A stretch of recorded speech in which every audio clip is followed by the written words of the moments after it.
I've got your back. What do you want me to carry?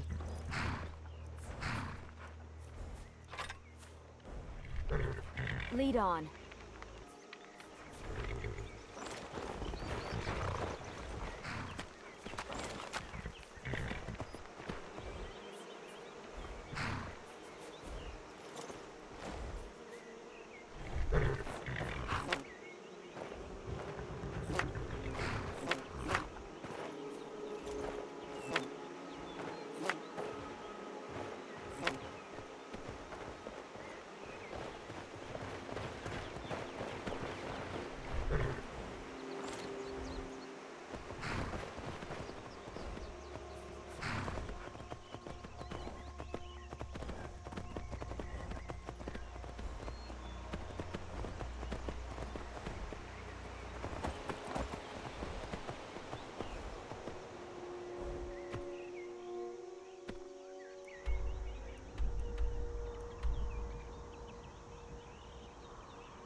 Dragons are such beautiful creatures.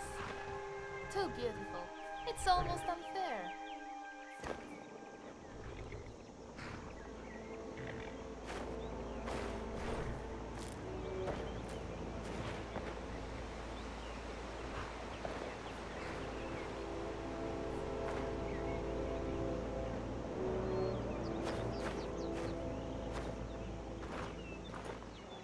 Make it quick.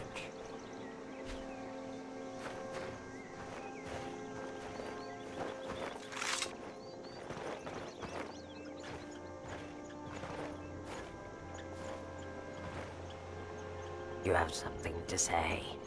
Well, save your breath. The way I see it, we don't have much more of them left.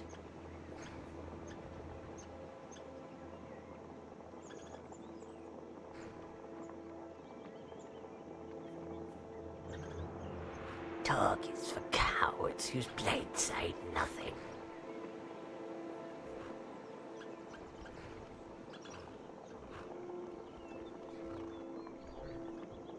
So you wish to hear the song of my blades, then? You better listen carefully, as you ever make it past the first verse.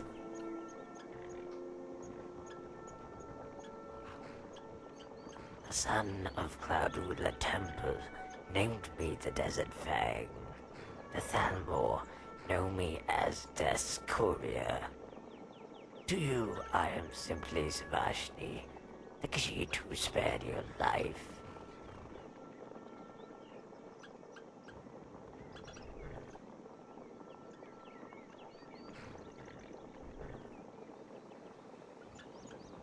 Cyrodiil, fool, from the steps of Cloud Ruler Temple. From whence I came before that, no one knows. A blade who had left the service found me as he descended the steps. To him it was a sign from the Divines. In truth, it was just a cowardly mother, waiting for the opportune time and a man with forlorn eyes. Having left the Order, his eyes were indeed tainted with sorrow, and for that he pitied this kitten when he should have abandoned it. Yet it was his newly discovered faith in the workings of the gods that inspired him to develop the skills for which I'm the caretaker.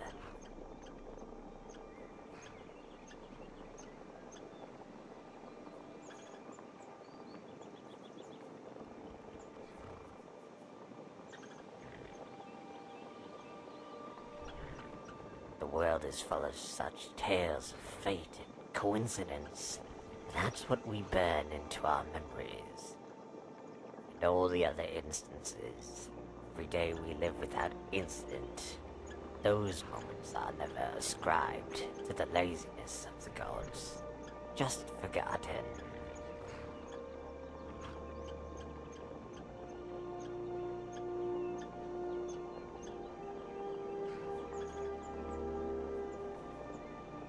You are a simpleton to assume that I am only drawn by death. Life too flourishes in this hold.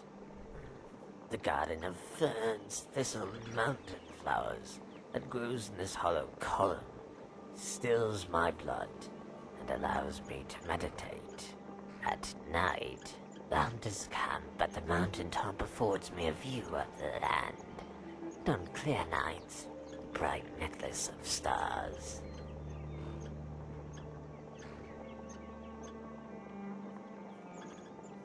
Akaviri, forged in a dragonland, is a sword and armor of the blades, sworn to the service of the true emperor. But know this, my sword serves no one.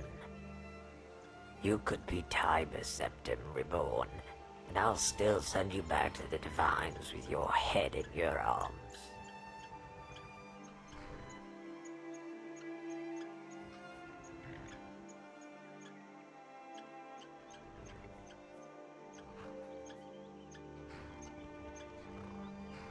You think on who they were, and not who they are. The Blades are a group of bandits, rogues and traitors. Most of all, they are fools. Fools who couldn't see past their own weakness. Like parasites who cling to the lion's mane. The weak must ally with the strong, and pray they aren't flipped off by the stroke of its tongue. It makes no difference whether this Titus Mead is of dragon blood or schemer, just that his army stands between them and the executioner's axe. If the Blades weren't fools, they would measure their emperors by where they seat their Thalmor guests, at the table or on a pike.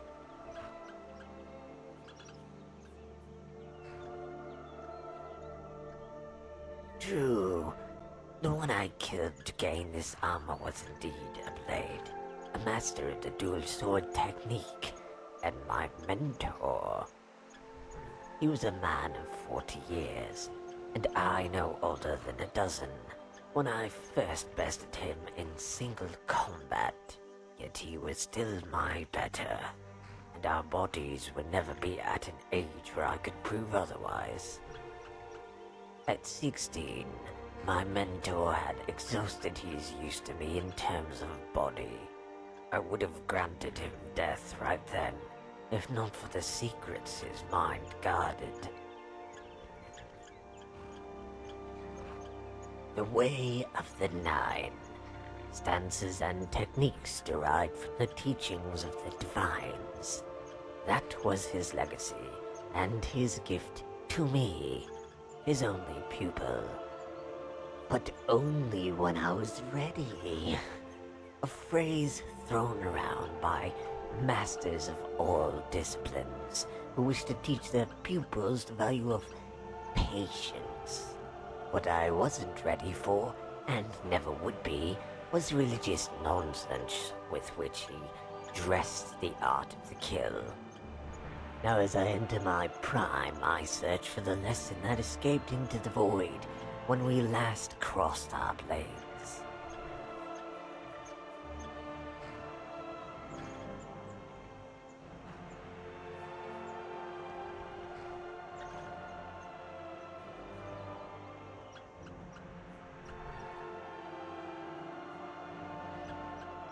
Like most fools, you need the divines to guide you, for your own decisions lead you in circles. Those who are not fools trim the fat and absorb only what they need. Aktosh, Debella, Julianus, Kainereth, Mara, Stendar, Zenithar, and even Talos. My blade cuts heaven and earth with the liturgy of 8 divines. And if the 9th stands at the bridge between life and death, then I will walk it through the eyes of my enemies, my blades coated in their blood.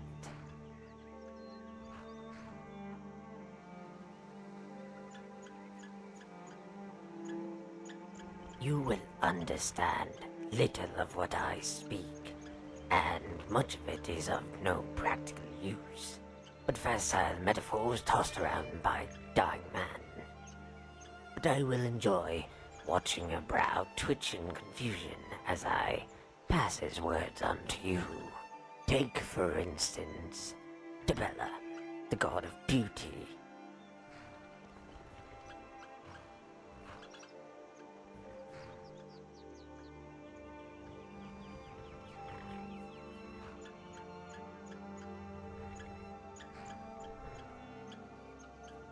Fool, the stance of Arche is the very heart of the dual sword technique. Life and death, ice and fire. The nature of all things are born of two. This duality applies to both life and battle. When a mortal kills a foe, in that instant, Arche grants death to one and life to the other. Or so the priestly ones will tell you. Yet the true duality lies not in the dirt and stars, but in how the blade serves as both sword and shield. Twin moons, one sky. Each blade shifts from offense to defense, a mirror reflection of the other, and the opponent knows not where to strike. Yet as it is not a single stance, but a motion that adapts to its opponent, it has proved as impenetrable in theory as it is in practice.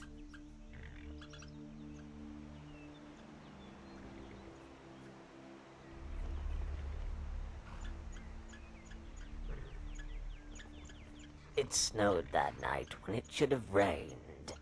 My mentor looked at the sky and said Kynareth was all out of tears. And I said, Kynareth does not cry for fools. We drew our swords and dashed through the trees, our feet rapping against the snow. The night before I had chosen my stance. While most would use the flurry of Akatosh, the technique is too violent. I could kill my mentor and lose sight of the very thing I sought to learn. And in the spiritual sense, the Father does not come before the Son.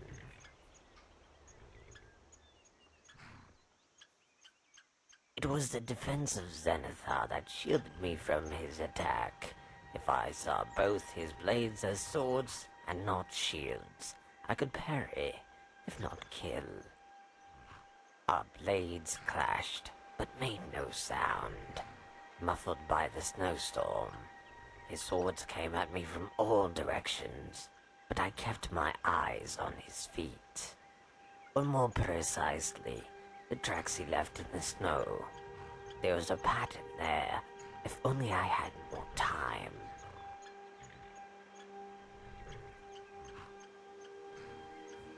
To Akatosh, I went for the flurry and the kill. Yet when I saw his blade rise to the block, I hesitated, only to see that very blade run me through. It was then that he revealed the true essence of the technique. I assumed he moved to protect his life when his stroke came for my death. But the blade missed my heart by the width of cat's hair. I made no such mistake with his neck. Just like that, it was over. I dropped to my knees and reached for my potion as his body drowned in a cascade of snow. I tossed the half-empty bottle beside his severed head and said he could have the rest. When he didn't respond, I couldn't help but laugh. All of it, the tracks, the blood, and his legacy, washed away in a tide of white.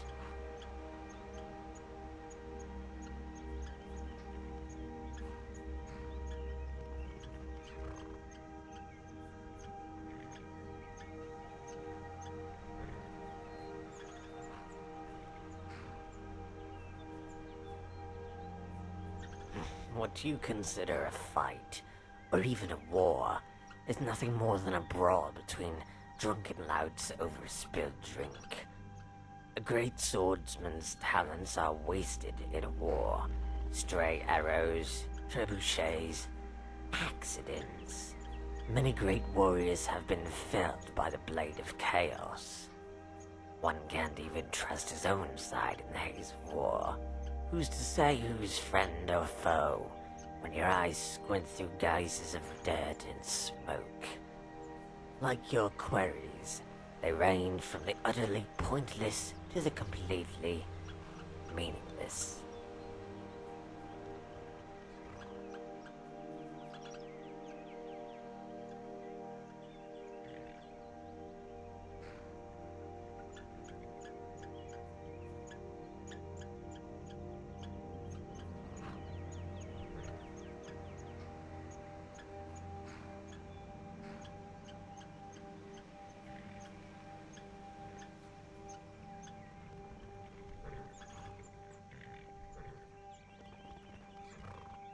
Your blood boils hot, Lord.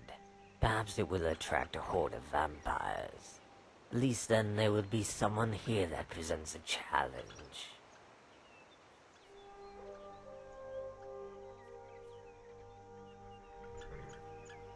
Again, your narrow mind fails you. One can loathe more than one thing, and more than one people. If I were an archer standing before a Nord and a Thalmor, and had but 2 arrows in my quiver, you might ask me who I'd shoot first. And I'd tell you, I'd shoot the Thalmor twice. Their presence is thin here, and their embassy on the other side of the province. From this perch I can track and kill their justicars by the threes, as the Thalmor are too much of cowards to face me alone.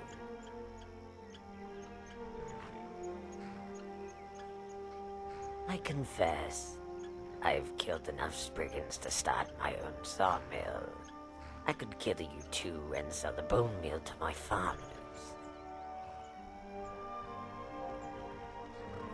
There's a stag that passed through here, white as a summer cloud. The hunters think it would look better in red. Fools all become heroes when their opponent is a helpless beast. A dragon roosts in the hills to the south. Having just gained life, it's not eager for death, it avoids my steel.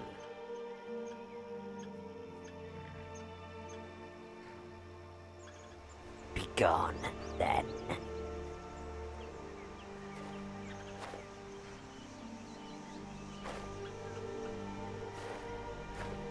Make it quick.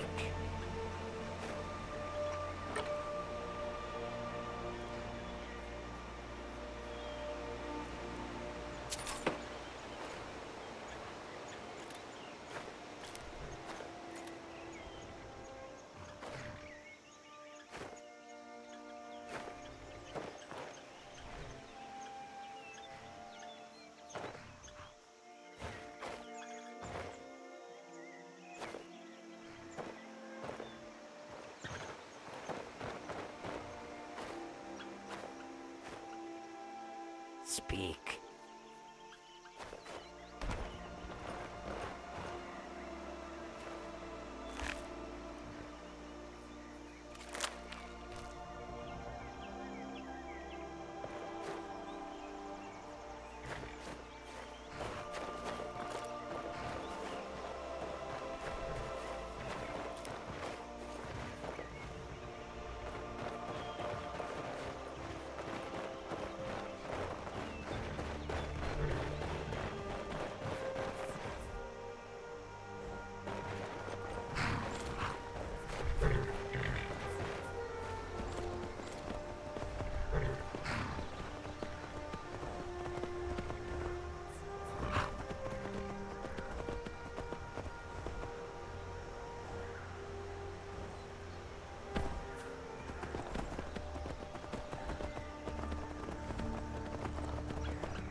Well met.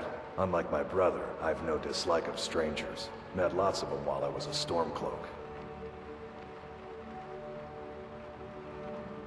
I was once, but not anymore.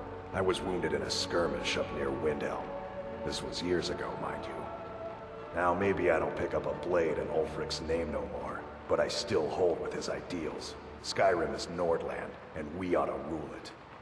We don't need no help from the Empire on that count. His name's Bolin. He's the one who works the lumber mill down by the river. If you meet him, don't expect much in the way of conversation. He ain't one for talking, especially with folk he don't know. Oh, a bit of this and a bit of that.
enjoy killing you.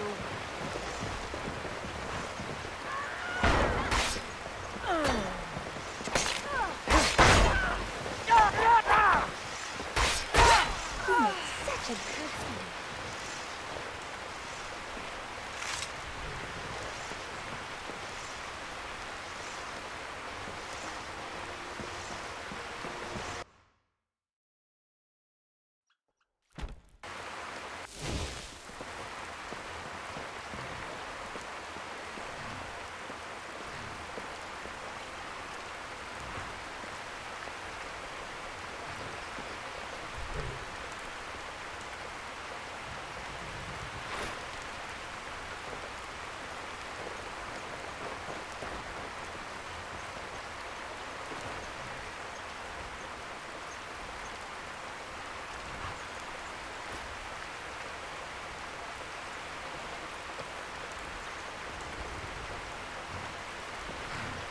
Yes.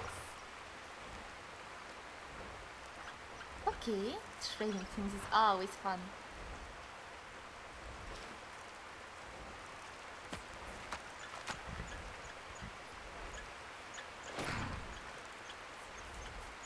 Right behind you.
you want? Huh?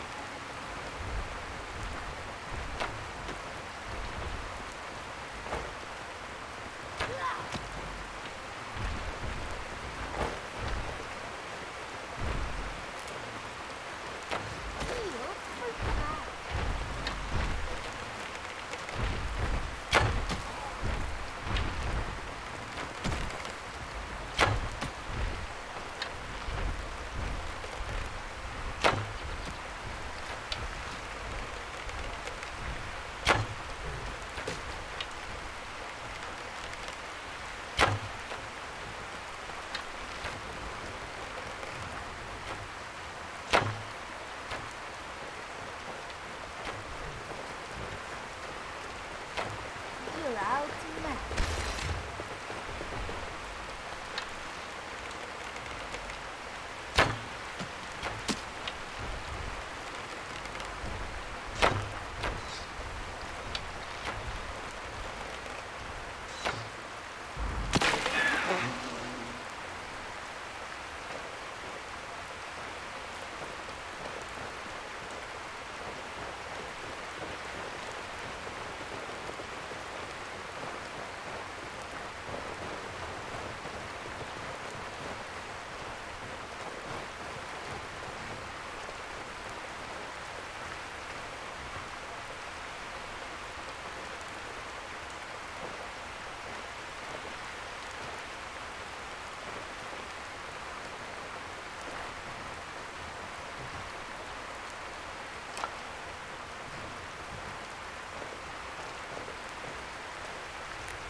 Watch out for the bike.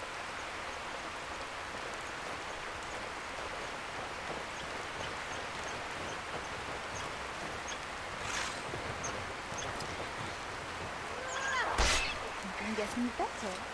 Let's go. Only with a handful of scars from this side.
You got guts, stranger. 2 feral wolves. But you didn't flinch. Train my arrows on most. Say, that's close enough. They look raw, as if I didn't just save their life. You, though, the wolves liked. Or feared. Got curious. Wanted to see how far you'd make it. Looks like I slighted you. Or misread them.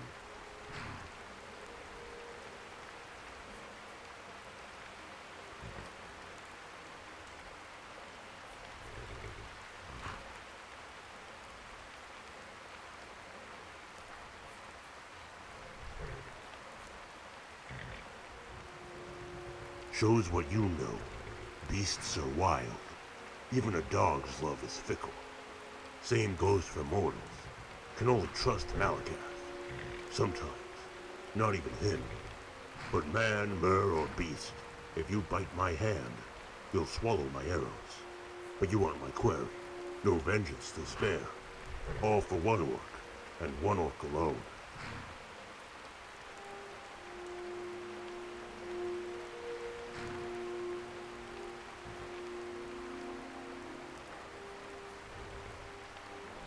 My quarry is Lagdu. You find her, you tell me, she dies.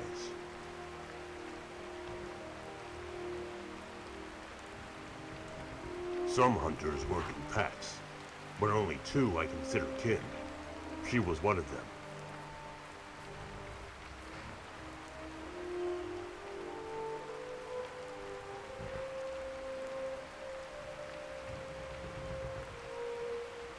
No.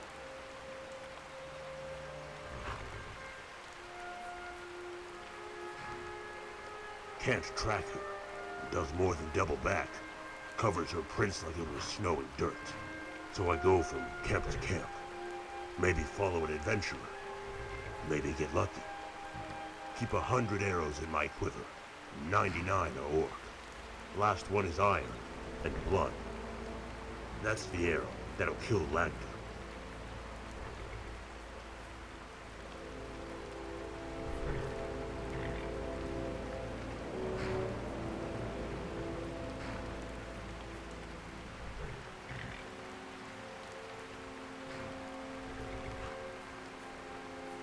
Maybe.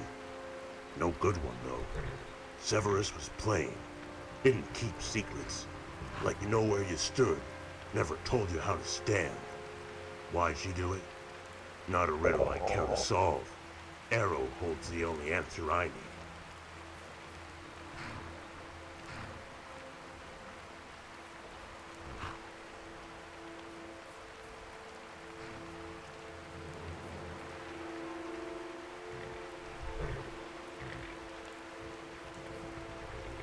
Maybe before the war. Not after. Not enough guards. Fur traders will buy a good pelt at a good price. Good for leather. Good for warmth. Good for the purse, too. Furs are cheap when the Jarl doesn't get his cut.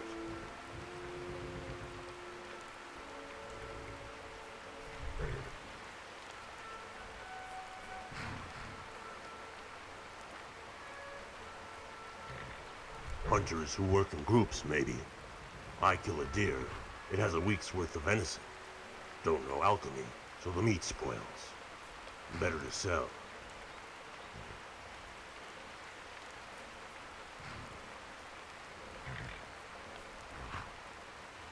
Don't know.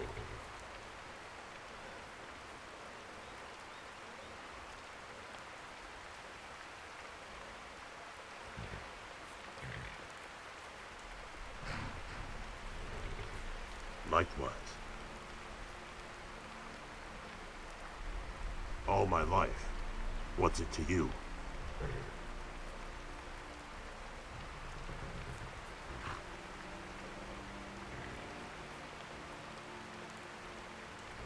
Could explain it, but not good. Best advice I can give her, don't miss. You get one shot. You miss, it flees. Game's fast. Harder to kill a dragon than get a second chance. You got someone already. All right.